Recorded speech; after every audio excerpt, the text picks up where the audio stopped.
Alles ist ruhig heute Morgen. Ich warte auf den Besuch des Organisten, der mich zum Klingen bringt. Geboren wurde ich 1834 von der Hand Alois Mosers, eines der bedeutendsten Orgelbauern in Freiburg. Mit der Zeit habe ich mich sehr verändert und im 19. Jahrhundert gehörte ich zu den Größten der Welt. Die Menschen kamen von überall her, um mich zu hören und zu bewundern. Es gab sogar ein Musikstück nur für mich, das das Gewitter nachahmte. Obwohl ich sehr groß bin, kann mein Spiel sehr sanft sein. Typisch für die erste romantische Epoche sind meine Gamben- und Flötenregister sehr zart.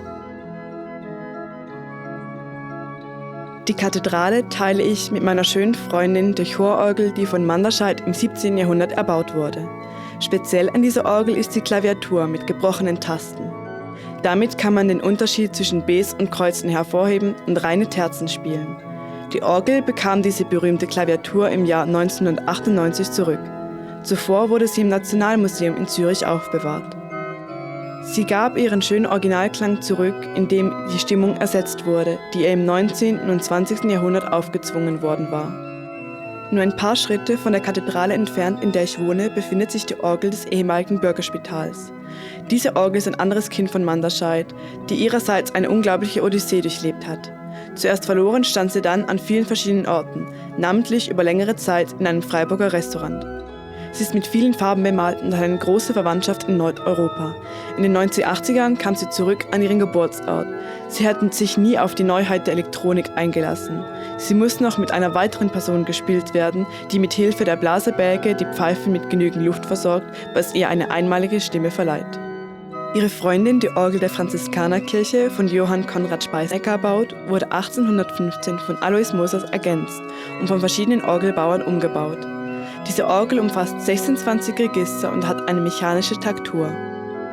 Die Fassade dieser Orgel ist sehr typisch für den Spätbarock aus Süddeutschland. Ihre hellen und strahlenden Stimmen sind sehr besonders schön, da die Engel selbst in die Trompeten blasen, wenn sie betätigt werden. Meine Cousine, die Orgel von St. Michel, wohnt auch in der Gegend. Die Arme ist zurzeit etwas krank. Ihr ursprüngliches Buffet aus dem 18. Jahrhundert wurde geleert. Die Orgel ist hingegen voller Geschichten.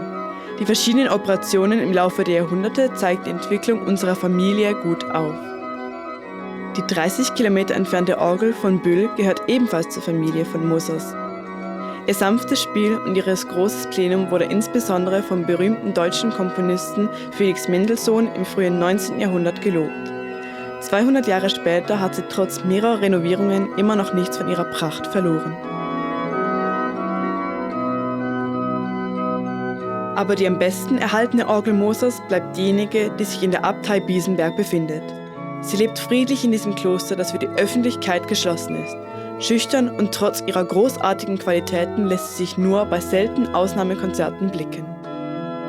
In meiner kleinen Region im Kanton Freiburg sind wir mehr als 20 historische Orgeln. Das ist viel.